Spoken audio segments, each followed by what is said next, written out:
Hello दोस्तों, यह कहानी है मंदिर की रक्षा की।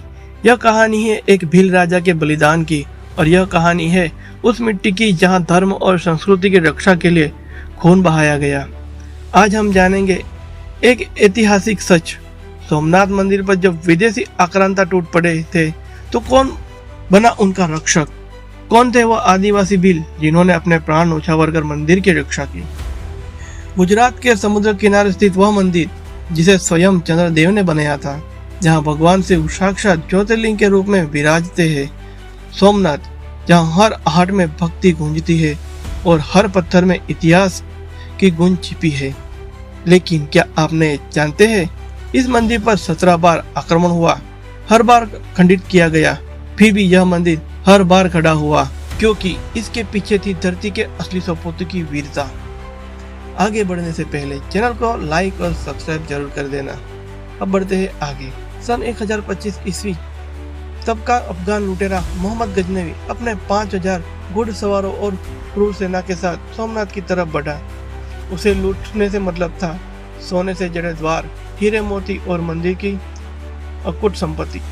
गजनवी जानता था कि यह हिंदुओं के लिए केवल मंदिर ही नहीं, आस्था का केंद्र था, इसलिए उसने इसे नष्ट करने की ठानी। लेकिन तब सोमनाथ की रक्षा के लिए खड़े हुए गोहिल वंश के राजा हमीर सिंह गोहिल।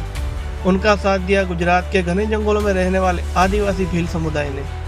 भीलों के पास न तलवारें थी न घोड़े, लेकिन थी मातृभूमि के लिए आग।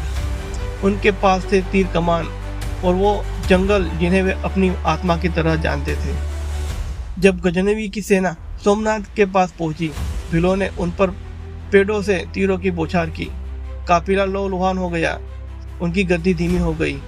रात के अंधेरे में जंगलों से निकले हजारों भील राजा हमीर सिंह गोहिल के नेतृत्व में मुगल सेना पर टूट पड़े। घनघोर युद्ध हुआ।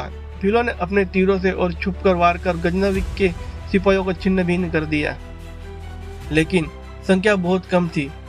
भील राणा स्वयं शिवलिंग के सामने खड़े होकर लड़े। उनका माथा खून से लथपथ था, पर आंखों में केवल शिव के रक्षण का ज्वाला। मेरे शिव की मूर्ति को कोई छू नहीं सकता, यह कहकर वो अंतिम सांस तक लड़ते रहे और अंततः वीर गति को प्राप्त हो गए। भीलों का वह बलिदान इतिहास के पन्नों में शायद कम दर्ज हुआ, पर सच्चाई यह है कि सोमनाथ मंदिर तक पहुंचने से पहले गजनवी की आधी सेना वीर गति को प्राप्त हो गई थी। जो पहुंचे भी वो मंदिर की आत्मा को छू नहीं पाए।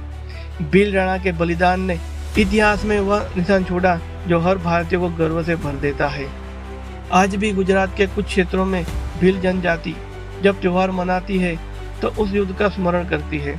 आज जब आप सोमनाथ मंदिर जाए तो नमन करें उन भील योद्धाओं को जिन्होंने बिना किसी राजकीय सेना या हथियारों के धर्म, संस्कृति और आस्था की रक्षा की। सोमनाथ केवल पत्थरों का मंदिर नहीं, यह भारत की आत्मा है और इस आत्मा की रक्षा भील जैसी वीरों ने की है। अगर आपको यह कहानी प्रेरणादायी लगी तो वीडियो को लाइक करें, शेयर करें और हमारे चैनल को सब्सक्राइब करना ना भूलें। जय महाकाल, जय आदिवासी।